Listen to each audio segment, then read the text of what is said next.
just like the ones I used to know, where the treetops glisten and the children listen to hear sleigh bells in the snow. Well, I am dreaming of a white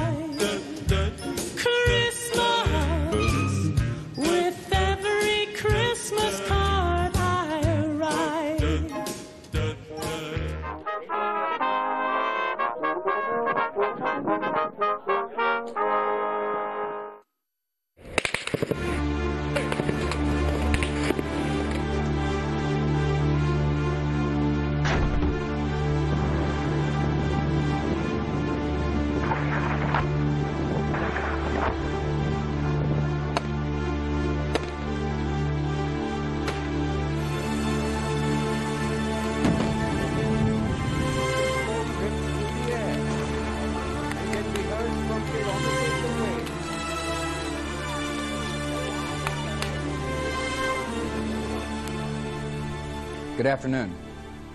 On my orders, the United States military has begun Un gran strikes regalo de against Navidad. Al-Qaeda terrorist training camps and military Un installations gran of the regalo de Taliban Navidad regime in anuncia no Bush, sino Donald Trump. Las tropas de Estados Unidos en la sangrienta guerra de Afganistán, de regalo, regresan con su familia. Se acabó.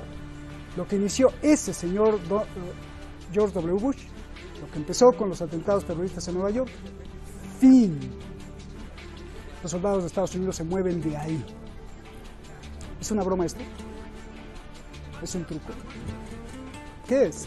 Analicemos el anuncio de Donald Trump desde aquí, desde una de las zonas que siempre ha estado en alerta máxima. Soy Roberto de la Madrid y usted está en Detrás de la Raza. The cockpit is not answering their phone. Our number 1 is in staff and our 5 is in staff.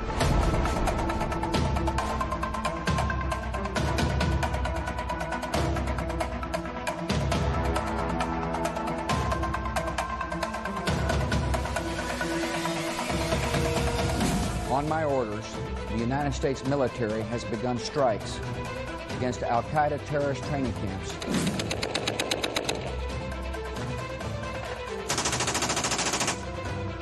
Con el atentado a las Torres Gemelas del 11 de septiembre de 2001, Estados Unidos apeló a la defensa e invadió Afganistán, gobernado por el grupo talibán.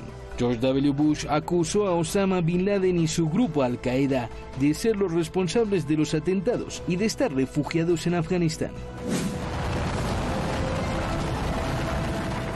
La invasión provocó la caída de los talibanes, pero dejó una guerra interna sin fin. A lo largo de los años se han retirado ya miles de soldados de Estados Unidos, pero aún siguen ahí muchos. Hoy, sorpresivamente, el presidente Donald Trump ha adelantado su decisión de retirar todas las tropas estadounidenses que continúan en Afganistán para Navidad.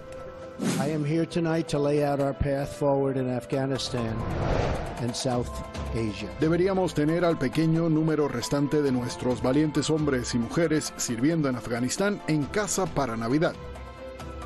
Ese pequeño número al que se refirió Trump está formado por nada menos que 5.000 militares y contrasta con la información de su propio asesor que informa que no se retirarán todos. As of today, there are under 5,000, and that will go to 2,500 by early next year. El anuncio de Trump ha creado confusión dentro de Estados Unidos. Según el Washington Post, el propio Pentágono informa que no ha recibido ninguna orden para retirar a todas las tropas. En su campaña presidencial en 2016, Trump prometió acabar con las guerras sin fin en Irak y Afganistán. Usó entonces ese término para vencer a Hillary Clinton en las elecciones. En este año 2020, Trump llegó a un acuerdo con los talibanes y en julio se retiraron miles de soldados de Estados Unidos de Afganistán, pero no todos.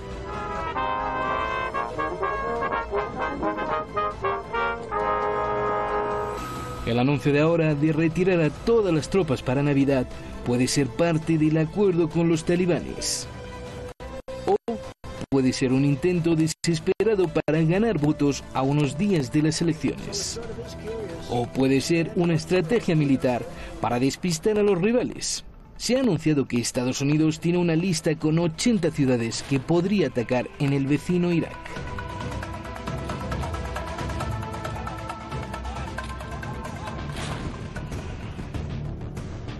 Otro reconocimiento más a un servidor, al programa. Le agradezco mucho al Tecnológico de Monterrey, el famoso TEC de México, una de las 45 universidades en el mundo en tener la calificación 5 QS Stars, por invitarme a dar una conferencia virtual en su campus de Puebla, gracias a la maestra Eira Zago y a todos los universitarios. Y hablando de reconocimientos, quiero también reconocer pues, este libro que me envió el escritor Alejandro Vilpa. Aquí se lo vamos a poner. Se llama La otra vida de Rebeca Smirnov. Es una obra que nos habla de lo que hablamos aquí a nivel individual. O sea, aquí pero a nivel individual. Es género negro sobre el comportamiento humano criminal. Está en internet ahí en Kindle, en Kobo, en Google Play, en iBook.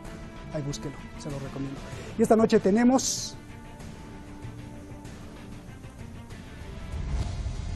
Es politólogo, siempre, pero siempre afilado con sus comentarios.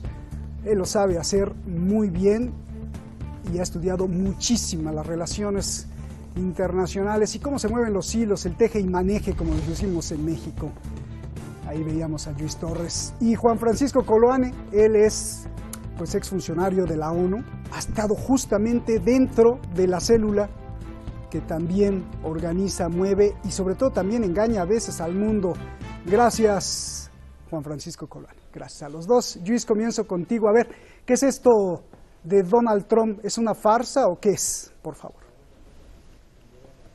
Buenas tardes, Roberto. Ya sabes, siempre es un placer estar en esta casa, en tu programa. Es una farsa, es un juego de intereses, más bien diría yo. Estados Unidos nunca ha tenido especial interés en abandonar Afganistán, ya sea por motivos internos, por el poder de ciertas coaliciones que tienen mucha fuerza dentro del poder legislativo y ejecutivo del país, ya sea por los intereses del propio Pentágono, intereses geopolíticos, pero Trump tiene otros intereses divergentes, ¿no? La pregunta es ¿por qué Estados Unidos ahora querría retirarse de Afganistán?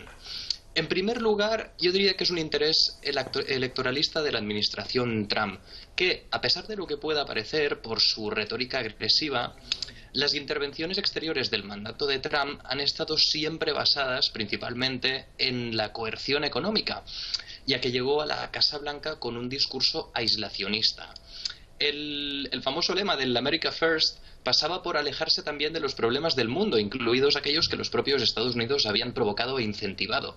Entonces, si en una campaña electoral este discurso aislacionista funcionó, ¿por qué no debería funcionar ahora? Es cumplir con la base electoral de Donald Trump. Pero yo diría más. En este caso, el Pentágono también tiene interés en retirarse de Afganistán. Por un lado, porque el sector militar conoce la dificultad de conseguir completas victorias en Afganistán. Como muchos de los que nos están viendo sabrán, Afganistán es llamado también la tumba de los imperios, donde en el siglo XIX tanto el imperio ruso como el imperio británico fracasaron en intentos de invasión del país, porque es un territorio difícil de controlar militarmente, donde la población local tiene más facilidad de movimiento y dominio del territorio, donde hay unas tribus altamente hostiles al tutelaje externo y que han sido agraviadas históricamente por una división artificial del territorio referida a la separación de los territorios pastunes, y porque hay unas poblaciones que tienen una elevada experiencia en el sostenimiento de guerras de guerrilla a largo plazo. Entonces es muy difícil permanecer en Afganistán y ganar en Afganistán. Bien. Y añadido a esto, yo también diría que el Pentágono tiene necesidad de reubicar la fuerza militar. Bien. Sí, también recordando ahí que ni Rusia, ni la URSS, ni nadie, ¿no? Nadie ha podido ir. Bueno, a ver, Francisco, ¿es para ganar votos este anuncio navideño? Por eso empezamos con la Navidad ahí, para convencer a la gente que cumple sus promesas de campaña. Sí, es una movida electoral. Me parece que desde el punto de vista de los objetivos de Donald Trump y su administración, es subjetivo, es sensato. El tema Navidad en Estados Unidos tiene un impacto importante. Las tropas de regreso en Navidad. Es un golpe propagandístico, un golpe publicitario. Pero me gustaría referirme, agregar algo a lo del colega español, creo, por el acento. Aquí el tema de Afganistán es la carencia de Estado. Es decir, todo lo que se ha dicho sobre Afganistán es correcto, en el sentido de la fragmentación, la dificultad de los imperios de realmente apropiarse geográficamente y políticamente, es el concepto, ¿no es cierto?, de esa nación, de ese reino. Hasta hace poco, hasta hace algunas décadas, era un reino, ¿no?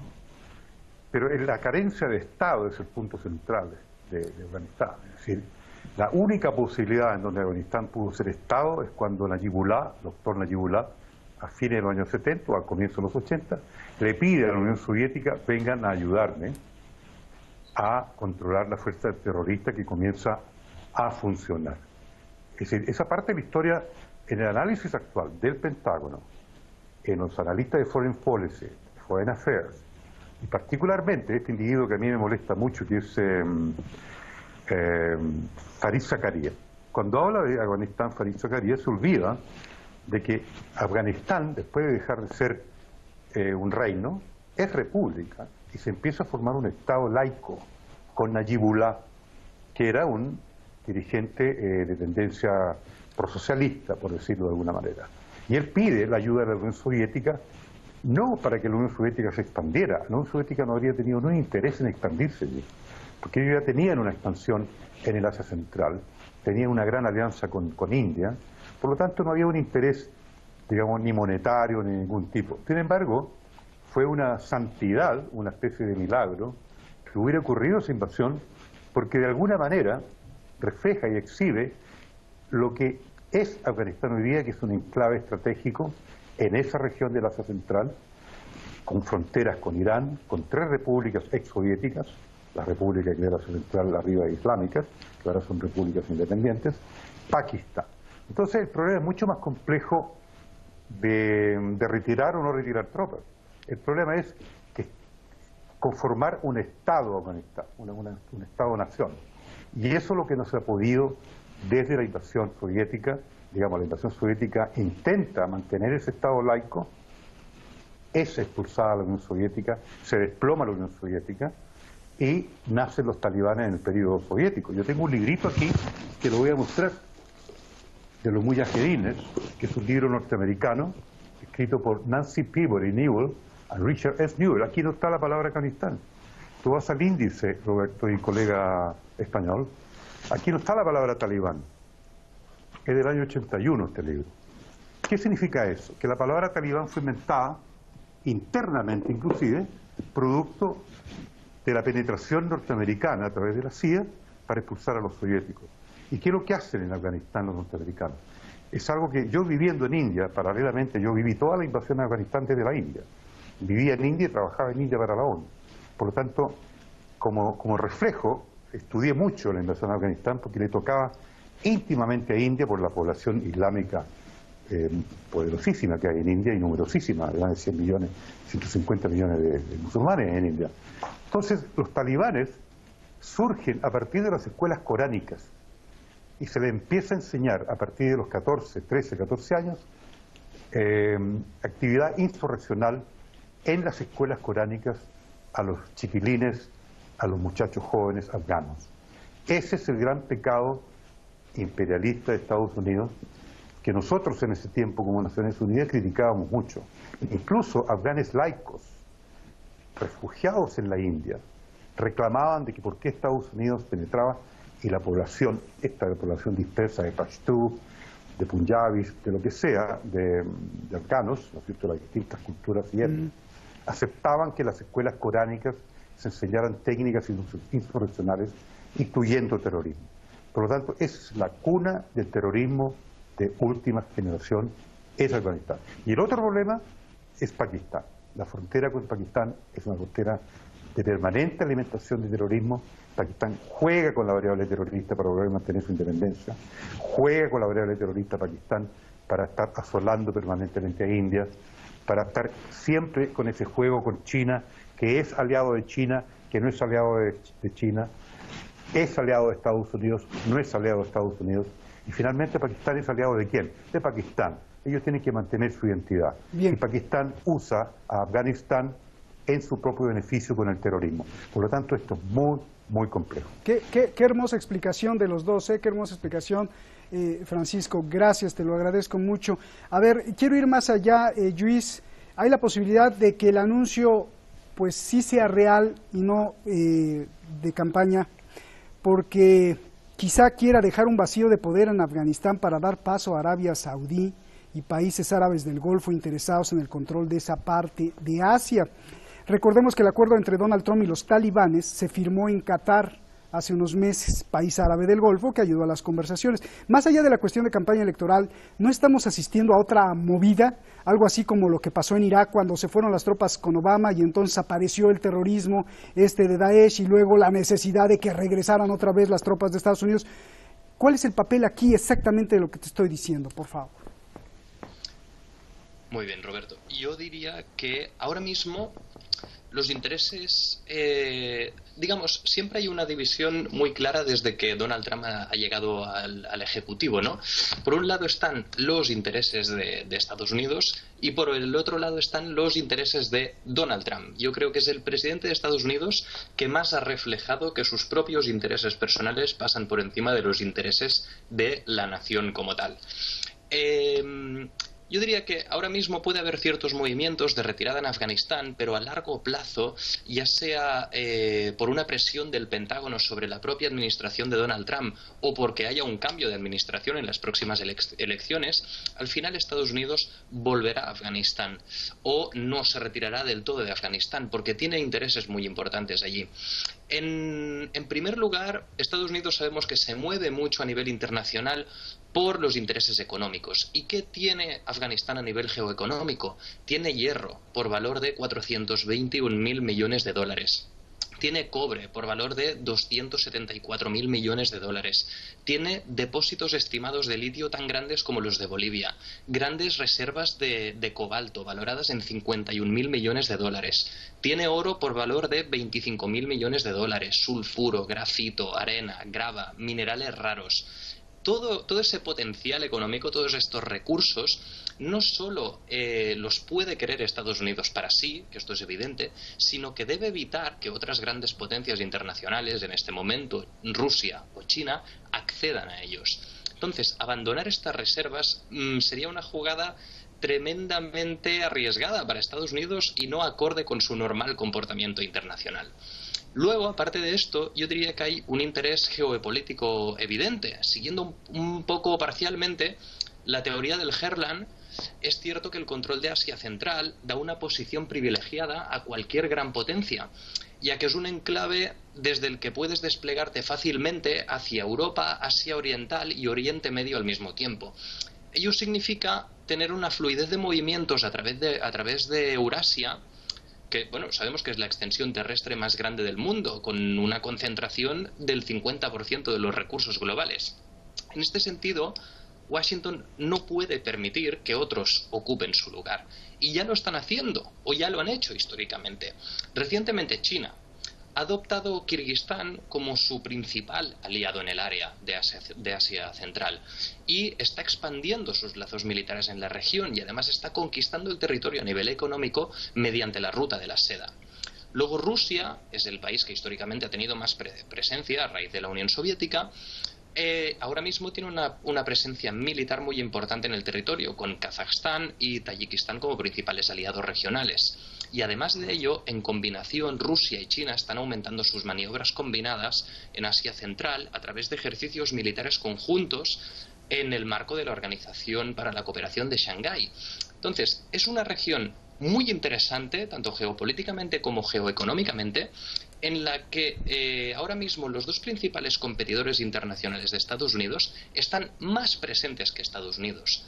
Y Washington ahora mismo solo tiene presencia, o digamos que su campeón regional es Uzbekistán, y no puede permitirse el lujo de irse de Afganistán sin dejar huellas, sin dejar presencia. No puede abandonar Asia Central tan a la ligera. Otra cosa es que tenga los recursos militares y económicos suficientes para mantener su presencia en Asia Central al mismo tiempo que debe y se está focalizando en el área de Asia-Pacífico para contener a China por otro lado. Bien, muchísimas gracias, Luis, por esta completud. Francisco, a ver, quiero ir todavía más a fondo. Si este anuncio es parte, pues no de campaña electoral, no de las cuestiones de Arabia Saudí, de dejar a Arabia Saudí entrar a esa parte de Asia que, bueno, ha estado apoyando ahí también. Y si este anuncio es parte de una estrategia puramente militar, curiosamente en el mismo momento que Donald Trump habla del regreso en Navidad, se filtra que Mike Pompeo ha telefoneado al presidente Barham Salih para comunicarle que Estados Unidos ha hecho ya una lista con la que podría atacar 80 ciudades en el otro país vecino invadido, Irak, para desarticular milicias enemigas. ¿Esto es mera coincidencia, querido Francisco? Las fichas militares se están desplazando muy rápido en toda la zona, Irak, Armenia ahorita, Azerbaiyán, las cosas están al rojo vivo. ¿Es esta coincidencia de que se filtra esta lista de 80 ciudades en Irak? No es una coincidencia, es una estrategia de combinar los objetivos de corto plazo con la mirada estratégica de largo plazo. Claramente en lo macro, Estados Unidos no puede abandonar, después de la invasión de Irak de 2003, que colocó casi 300.000 soldados, los sacó la mayor parte, esa inversión costó varios trillones de dólares, por lo tanto Estados Unidos tiene que mantener su presencia en la zona. Es decir, Irán sigue siendo un problema serio para Estados Unidos, para el tema existencial norteamericano de lo que le hizo Irán a Estados Unidos en el año 79, y por lo mismo también por la naturaleza de independencia de Irán, no me refiero a Irak, en el sentido de que es de ser una potencia regional en sus propios méritos. Y respecto a Irak, es un tema no resuelto, es un país inmenso, en donde no reconstruyó el Estado y tampoco reconstruyó su aliado. Entonces, la mirada estratégica a mediano o largo plazo de Estados Unidos es mantener una presencia militar en toda esa región, en todo el Asia Central también. Es decir, ¿cuáles son los enemigos estratégicos más importantes del capitalismo global que se maneja desde la Alianza Transatlántica? Europa comunitaria, Canadá, Australia, Japón incluido, y Estados Unidos como líder, es China y Rusia. Aunque China y Rusia tengan una alianza bastante ambigua, sigue siendo esa amenaza de desestabilizar ese tipo de capitalismo, ese tipo de globalización. Y la variable militar es importante, es fundamental. El tema, por ejemplo, de que por ejemplo, Donald Trump siempre eleva su discurso al tema de salir de los pactos nucleares. ¿Por qué? Porque le ha quedado tan poca base de poder a él, de política en términos del establishment tradicional y convencional, que Trump tiene que llevar siempre, el presidente Trump tiene que llevar siempre la discusión, el tema, yo tengo el acceso al botón nuclear. Entonces, yo tengo el acceso al botón militar también. Estados Unidos tiene el acceso al botón militar. Estados Unidos va a intentar siempre ser hegemónico con desplazamientos militares, no solamente con soft power o con inteligencia o con tecnología.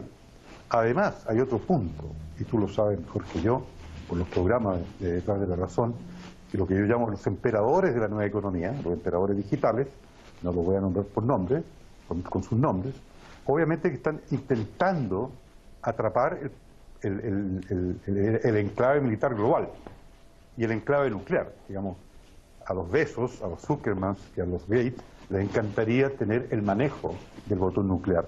No lo van a poder tener nunca.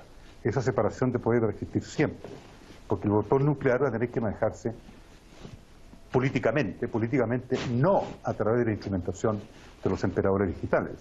Por lo tanto, volviendo a tu pregunta bien concreta, Estados Unidos va a mantener una presencia militar importante, sea por estas 40 ciudades identificadas, es decir, siempre Estados Unidos, en su sentido hegemónico, tiene que tener las manos libres y los instrumentos para poder mantener la hegemonía a través de la amenaza militar.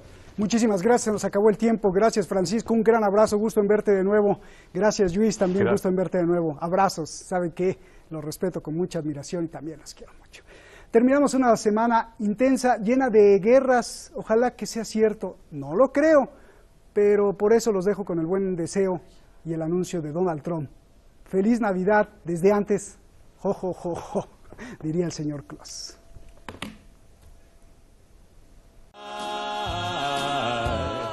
And may all your Christmases be white.